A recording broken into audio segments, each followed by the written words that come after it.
ela. Então vamos tomar nossas Bíblias e ler apenas um versículo. Eu serei breve, não será um sermão, não é uma pregação com P maiúsculo, mas uma mensagem da palavra de Deus sobre este assunto.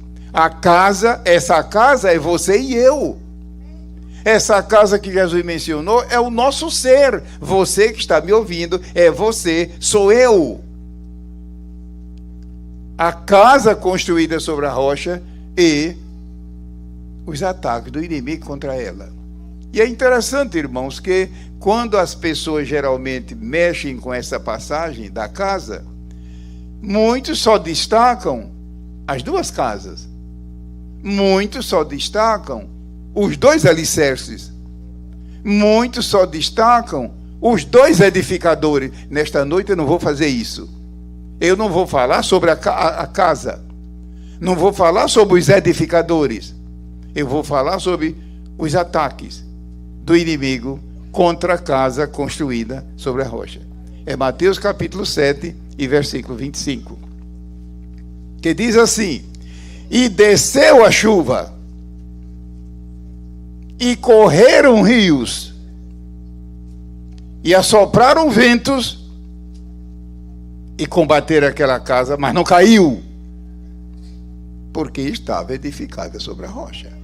Vou repetir a leitura.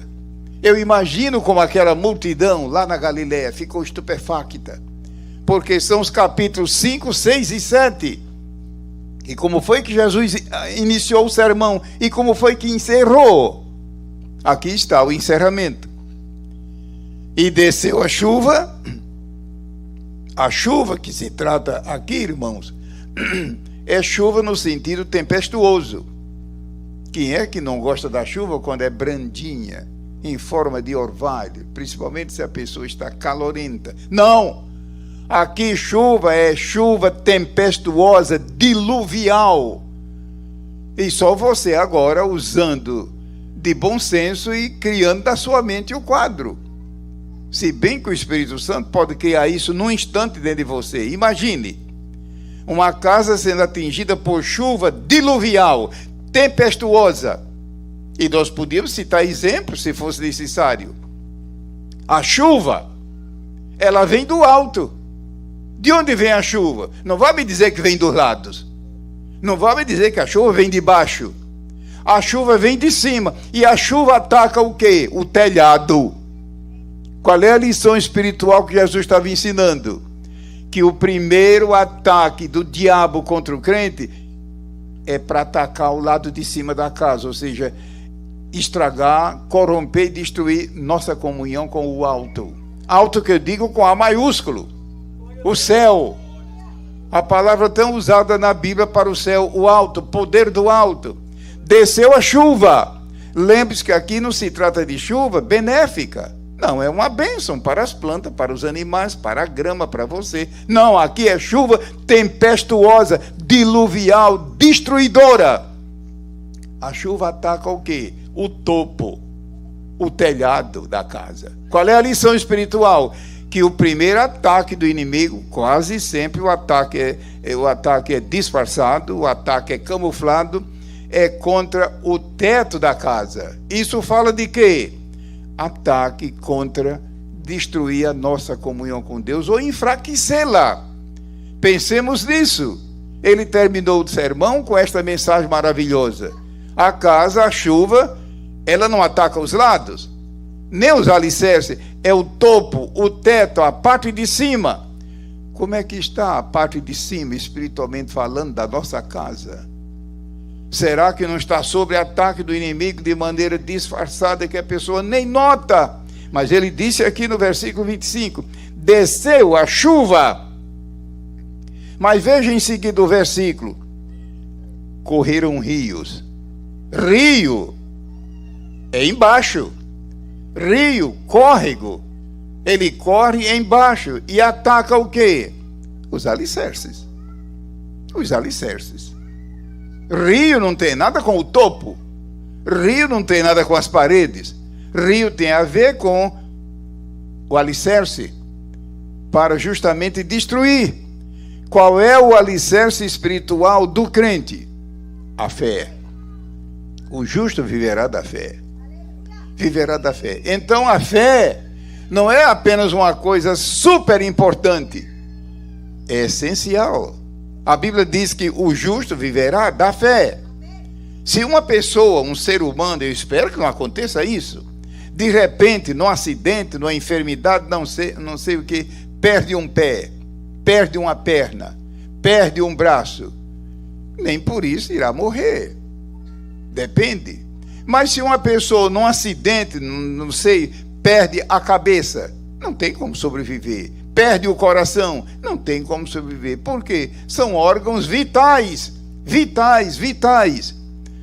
Então Jesus falou aqui da chuva, no versículo 25. Desceu a chuva e correram rios. O rio luta para derrubar a casa pelos alicerces. Isso significa que uma das proezas, uma das atividades do inimigo é de maneira ardilosa corromper a fé. Corromper a fé, destruir a fé, anular a fé. Imagine um crente que tem sua fé misturada com filosofia. Em que vai dar isso? Não, a fé que nós estamos falando aqui é aquela fé da qual a Bíblia diz que Jesus é o autor. Não somente é o autor, mas também consumador. Ou seja, ele não apenas é o autor, mas consumador, ou seja, aquele que aperfeiçoa a nossa fé. Certamente muitos irmãos aqui hão de se lembrar que no dia que aceitaram a Jesus, era tudo primitivo. O crente parecia um bebê espiritual, então não andava direito.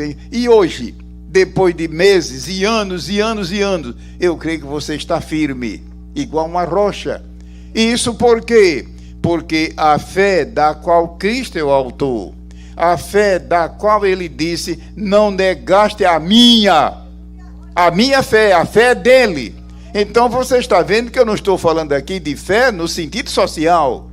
Não estou falando de fé aqui na empresa, nem na escola, nem na faculdade. Eu estou falando de fé vertical. Fé que vem de cima, que vem do alto, da qual Jesus é o autor e consumador. Os rios, veja o plural. Que Deus nos guarde, que os nossos alicerces estejam firmes e resistentes para justamente superar essa dificuldade. Vou voltar ao versículo 25. Sopraram, desceu a chuva, que ataca o topo, ataca o alto, ou seja, o primeiro ataque do inimigo é para destruir ou fragilizar a nossa comunhão com o céu, orando, adorando, buscando a Deus, enfim. Mas também rios, que ataca embaixo o alicerce. Mas veja a terceira fase, o versículo 25. E combateram, sopraram ventos. O vento não ataca o topo. O vento não ataca o alicerce. O vento, é claro que vento aqui é vento tempestuoso, é vento tipo furacão. O pastor Joel está presente e irá de se lembrar que em anos recentes eu estava justamente aqui na cidade. E aquele furacão Katrina, não havia nada que indicasse que ele ia atacar a cidade. De repente ele muda de rumo e o hotel onde nós estávamos foi atingido, eu e minha esposa. É claro que não foi a frente do tufão, foi apenas a cauda, não sei o quê. E não foi fácil.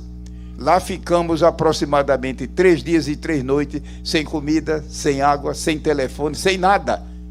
Eu creio que muita gente se lembra. Então o vento, ele ataca os lados, para quê? Para tirar do equilíbrio, cria imagem na sua mente. Eu não estou falando aqui de vento costumeiro. O vento, quando ele sopra bem brandinho, a gente gosta quando ele sopra no nosso rosto, normalmente num dia de calor. Mas, meu irmão, aqui se trata de vento tempestuoso, vento como tufão, vento como tempestade. A finalidade é sacudir a casa para lá e para lá, espiritualmente, tirar do equilíbrio. Você é um crente equilibrado?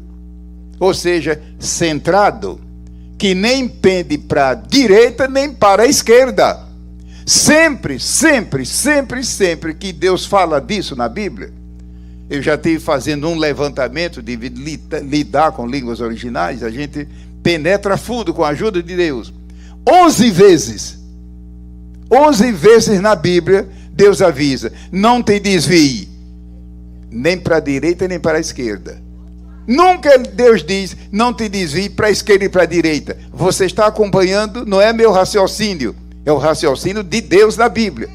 11 vezes na Bíblia aparece essa declaração, Deus alertando: não te desvie, nem para a direita, nunca diz esquerda primeiro.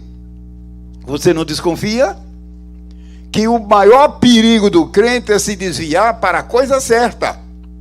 Parece um absurdo. O que quer dizer a palavra direita? Aquilo que é certo, aquilo que é correto. Esse é o maior. Em que sentido? Exagero, fanatismo. Chamar o que é certo de errado e o que é errado chamar certo.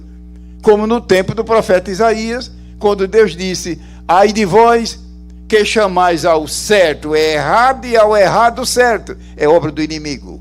Não vá pensar que é o seu próprio espírito, é filosofia. É o diabo, de maneira justamente traiçoeira. Sopraram ventos. Então o vento, como está aqui tempestuoso, é tirar do equilíbrio até derrubar. Certamente Deus está falando conosco esta noite, porque nosso querido irmão, que está aqui me ouvindo em algum lugar, quando ele deu a abertura aos trabalhos, ele mencionou a tragédia de São Paulo, que um prédio caiu, enfim, estão apurando as consequências. As crianças, quando cantaram aqui, elas iniciaram mencionando a casinha, inclusive fazendo o gesto com a mão. Naquele instante Deus me falou, dizendo: Gilberto, se você for convidado, fala sobre a casa. É o que eu estou fazendo aqui. Eu estou lendo apenas um versículo. Então o vento, ele sopra tempestuosamente para sacudir, depois derrubar e tirar do equilíbrio. Então, direita é o lado certo. Imagina um crente fanático, como está acontecendo em muitos lugares, que recebe poder de Deus, mas não quer saber de adquirir sabedoria. Poder sem sabedoria é desastroso. Todo poder requer equilíbrio. Eu me lembro quando estava certa vez em Campinas, na ETAD, onde também sirvo a Deus ali com minha esposa, e um engenheiro da hidroelétrica de Furnas estava fazendo manutenção. Eu aproveitei e perguntei para ele, era dentro da propriedade: seu engenheiro, me diga uma coisa, por que é que às vezes a gente passa aqui debaixo desses cabos, dessas linhas de força, e eles estão zumbindo? Ele disse: a energia elétrica aqui é a base de 6 milhões de volts. Não precisa nem chegar perto e ela atrai e vira tudo poeira e pó. Entretanto, veja como é que ela chega aqui no microfone. Brandinha. Isso aqui está funcionando porque tem eletricidade. Só que aqui é coisa branda, de poucos volts. Mas lá perto, se você de longe chegar, é atraído e vira pó na hora, nada vira nada. Todo poder sem controle é desastroso. Sopraram ventos, mas o vento é só para derrubar a casa?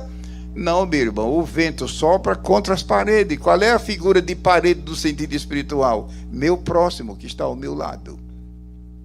E você já notou como muita gente hoje em dia não quer falar mais com ninguém, é justamente perda de comunhão, é ódio, é tudo, é o vento do inimigo soprando contra a casa.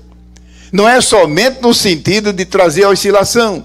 E talvez os irmãos queiram perguntar: e quando a Bíblia diz nem para a direita nem para a esquerda, e o lado esquerdo? Eu não preciso explicar. O lado esquerdo é o lado do pecado, o lado do mal, o lado negativo. Muita gente pensa que o maior perigo do crente é ele se desviar para pecar. Não, a Bíblia diz que não.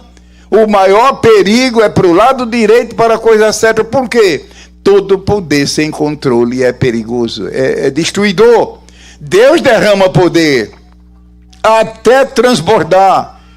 Ele mesmo disse: derramarei. Ele não disse: eu pingarei meu espírito. Pingar, gotejar. Eu derramar. É abundância, é abundância, é abundância. Mas também temos a sua palavra que regula o poder. É a doutrina. A doutrina da palavra de Deus, ungida como é pelo Espírito Santo, regula o poder. De modo que pode vir poder até transbordar, para salvar, para curar, para batizar com o Espírito Santo, para operar maravilha, para operar obras transcendentais, dentro da perfeita ordem, Então, muita gente, muito crente pensa que se de repente Deus derrama poder sobrenatural sobre a igreja, que isso vai resultar em fanatismo. Nada, não há perigo nenhum. O mesmo Deus que envia o poder do alto, derramado, e não apenas gotejado. Aqui está o regulamento, a doutrina, a palavra. Então ele terminou dizendo: sopraram ventos. Mas lembre-se que o vento não é só para oscilar com a casa até derrubá-la. O vento também tem a ver com parede. É claro, toda casa tem sua parede. E espiritualmente, qual é a lição aí? O nosso próximo que está ao nosso lado. Como é que está a nossa comunhão com os irmãos?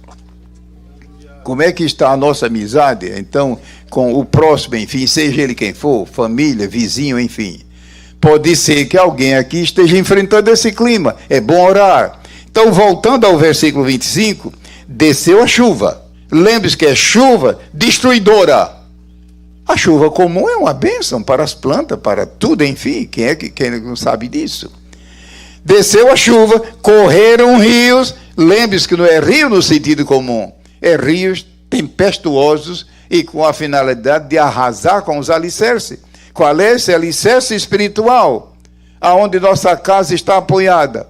A fé. É tanto que a Bíblia diz: o justo viverá da fé. Então a fé em Cristo não é apenas um elemento necessário, é vital. Ou seja, um crente que não alimenta e que sua fé não prospera, ele vai viver de quê? De imitação. Deus nos guarde. E ele terminou dizendo: e sopraram vento e combateram. Está vendo que era tudo tempestuoso? E aquela casa não caiu. Aquela casa é você. Aquela casa sou eu. Aquela casa é o nosso ser. E não caiu, porque estava edificada. Veja, Jesus não disse construída. Construir é fácil. Eu quero ver edificar. Construir é só pegar massa, colocar numa vasilha, deixar secar e pronto. Jesus nunca disse: eu construirei minha igreja. Você conhece a Bíblia? Ele disse: eu edificarei. Aqui deve ter irmãos que estão estudando engenharia. Aqui deve ir irmãos que são engenheiros. E sabe que edificar não é construir. Edificar tem a ver com minúcias. Material de qualidade. Mão de obra qualificada. Muitos irmãos aqui certamente têm visitado aquela ponte lá fora de Roma. Porque dinheiro aqui para os irmãos é como as águas do Niágara. Deve estar por aí, transbordando aí e viajar.